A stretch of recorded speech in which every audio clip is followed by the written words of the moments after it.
Queridos irmãos e irmãs, iniciamos a quaresma na quarta-feira desta semana com a cinza sobre nossa cabeça e hoje é o primeiro domingo deste ciclo de 6 semanas que nos prepara para a Páscoa de nosso Senhor. O que a palavra de Deus nos ensina hoje? Gostaria de iniciar a nossa meditação pelo Evangelho que acabamos de ouvir.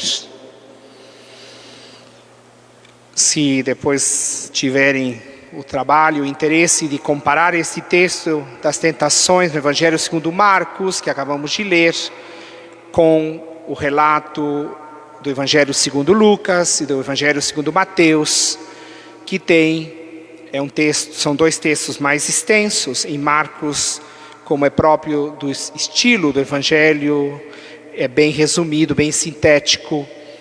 E nós temos então a informação de que Jesus é tentado no deserto durante 40 dias.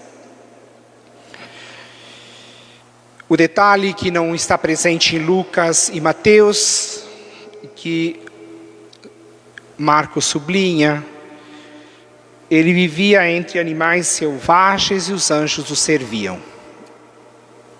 Este detalhe não se encontra nos relatos de Marcos e Mateus, de Lucas e Mateus. E o que o evangelista está nos ensinando?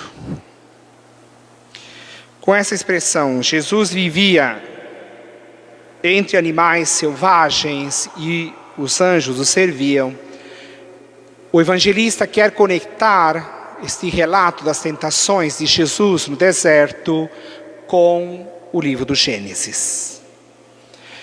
Era Adão e Eva que conviviam com os animais selvagens em harmonia. E é justamente Jesus que está aqui convivendo em harmonia com esses animais e os anjos que o servem.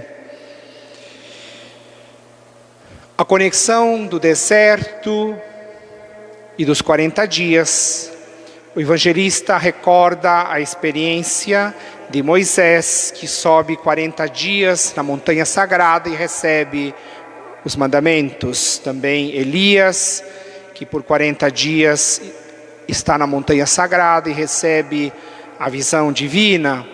E assim também o povo de Israel, que saindo do Egito passa 40 anos para chegar à terra da promessa. Nesse percurso, então, o povo é purificado, Moisés é instruído, Elias recebe a força do Espírito e Jesus é a síntese dessa história da salvação do livro do Gênesis e do livro do Êxodo. Em Jesus, tudo atinge a sua plenitude e Jesus vence o mal. No entanto, o detalhe importante também está na afirmação do evangelista: o Espírito levou Jesus ao deserto. Se Jesus, sendo o Filho eterno do Pai, encarnado no meio de nós, na sua humanidade, Jesus precisa da assistência e da ação do Espírito de Deus. E é justamente o Espírito de Deus que leva Jesus a vencer o mal.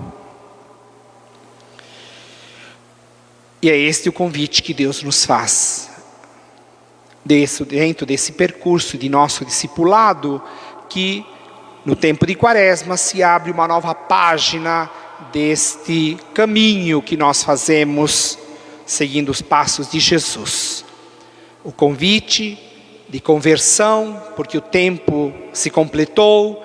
Então, este tempo que a igreja, que Deus nos oferece por meio da igreja, de vivermos um processo de conversão e de vitória sobre o nosso pecado, sobre o mal que existe dentro de nós e também das consequências do mal que os outros praticam e que provoca também consequências na nossa vida. Dito isto, então precisamos interpretar a primeira leitura, a segunda leitura e o salmo responsorial.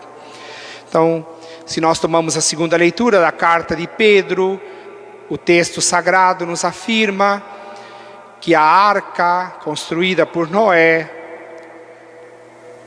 era uma imagem, uma prefigura do batismo. Como a arca protegeu da morte a família de Noé e o fez vencer o dilúvio, agora o batismo é esta plenitude da graça divina que, como diz o autor sagrado, não nos lava da imundície do corpo, e é muito importante sublinhar o que diz a carta. O batismo corresponde a uma súplica a Deus para obter uma boa consciência em virtude da ressurreição de Jesus Cristo. Então o batismo é uma graça de Deus, onde se revela a salvação que Deus nos concede de termos comunhão com Ele, e por meio do Espírito que recebemos, comunhão com a Igreja, com o corpo de Cristo. O batismo é uma vocação para que a nossa consciência seja transformada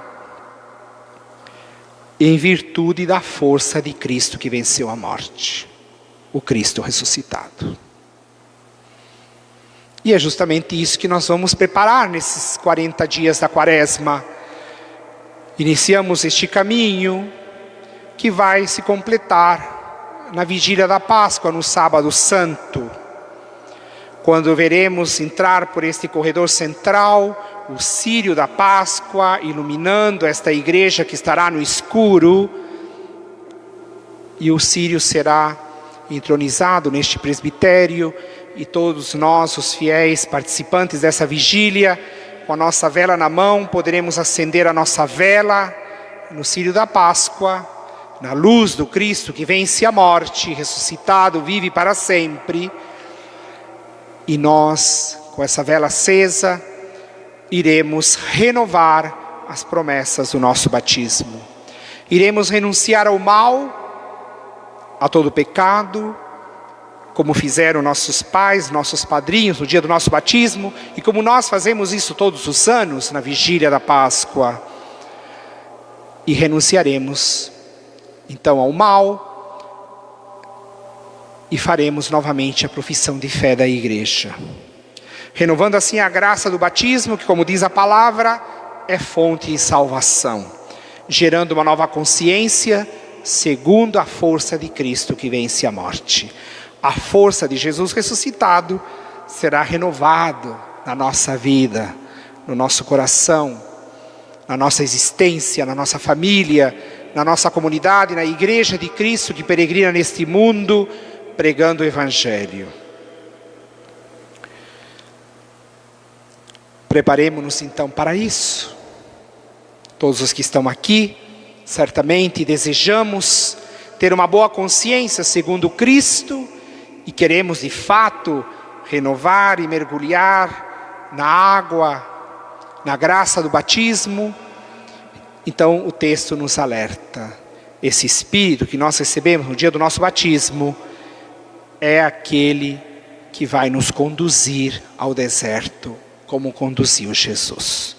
E é esse mesmo Espírito que nos dará a vitória sobre o mal. Nós estamos dispostos a isso? Nós desejamos isso? Nós queremos isso? Cada um deve responder ao Senhor. Quais são os perigos?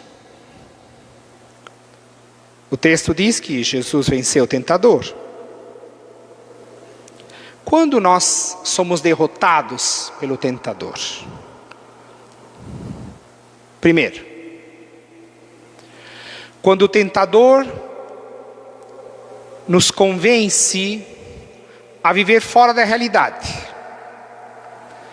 Quando ele nos desconecta do que nós vivemos e do que acontece ao nosso redor.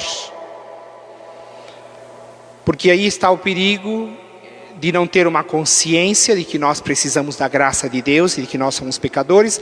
A gente acha sim que o mundo tem pecado, que a humanidade está bastante complicada, mas são os outros os pecadores, eu não sou pecador. Então se o tentador nos convencer que o pecado é dos outros e não é nosso, ele vence. Ele vence. Esse é o primeiro cuidado que a gente tem que ter. E não dar a ele a vitória, mas que Cristo vença em nós. Segundo,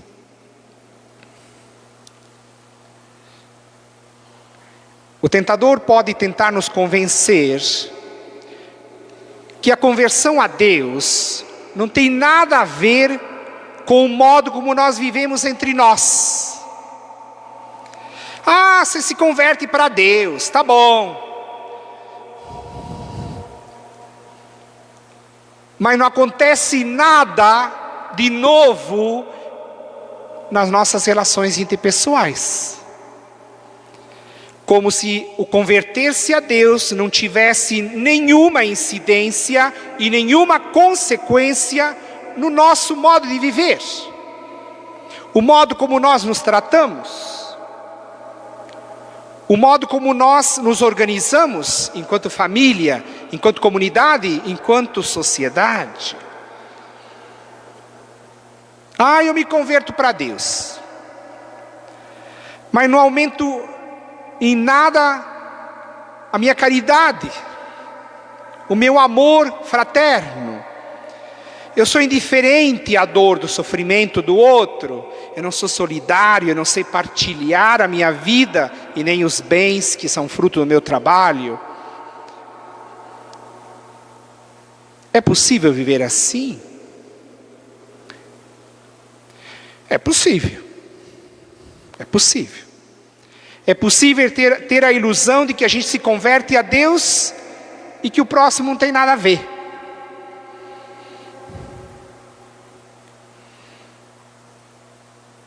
A gente conhece pessoas que se dizem convertidas, né? São o suprassumo da santidade.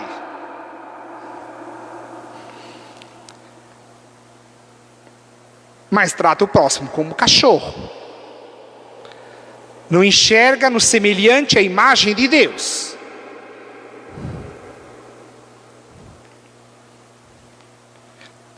É alienado.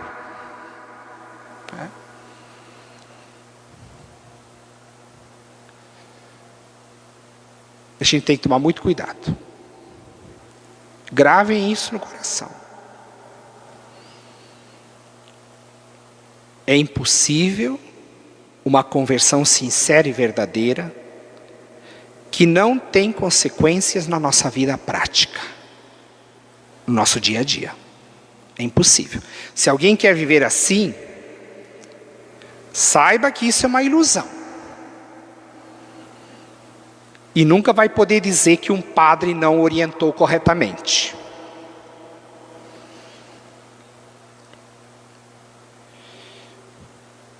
Então, queridos irmãos e irmãs, em sermos introduzidos no caminho do Senhor, como pede o Salmo, o salmista, né? Mostra-nos, Senhor, os vossos caminhos, fazei-nos conhecer a vossa estrada. O Senhor reconduz ao bom caminho os pecadores. Por isso que é vantagem para nós reconhecermos que somos pecadores. Porque o Senhor conduz no bom caminho dos pecadores. O Senhor ensina o seu caminho aos pobres. Aqueles que reconhecem que precisam dele.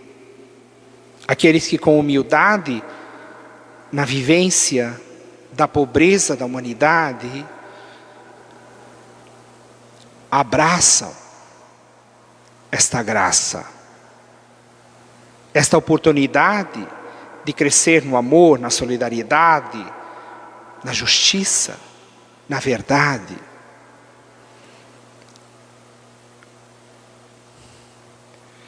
Que o Senhor realize essa obra em nós, neste tempo de Quaresma. E que nós possamos aderir com alegria a esse convite de Deus.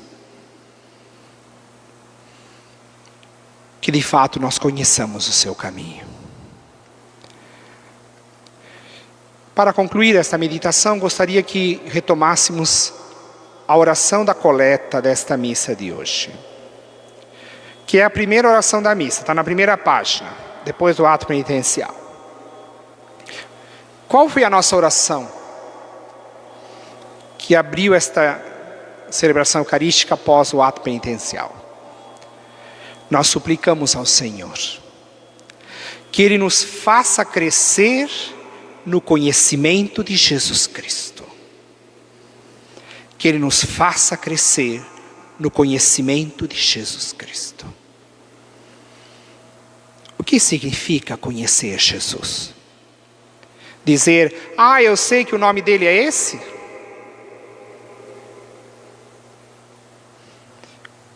Crescer no conhecimento de Jesus Cristo significa amar o modo de viver dele. É desejar o modo de viver dele. Porque ele é o mestre que ensina o caminho da humanidade que agrada ao Pai. Então, quando Jesus diz no final do Evangelho de hoje, convertei-vos e crede no Evangelho, e a igreja suplica no início desta missa, dai-nos a graça de progredir no conhecimento de Cristo, nós somos chamados então a abraçar o Evangelho, que é o próprio Cristo. A boa nova é o modo de viver de Cristo. E se nós desejamos o modo de viver de Cristo, obviamente nós nos amaremos como irmãos e irmãs. Porque Jesus nunca nos ensinou a desrespeitar o próximo. Porque Jesus nunca nos ensinou a praticar a mentira e a injustiça. Porque Jesus nunca nos ensinou a desprezar os pobres, os doentes e os vulneráveis. Jesus ensina justamente o contrário. Que o tempo de Quaresma seja para nós este tempo propício de crescer no conhecimento de Jesus Cristo, de crescer na vivência do seu Evangelho, de que a nossa humanidade encontre na humanidade de Cristo o modo de viver que agrada ao Pai. Amém.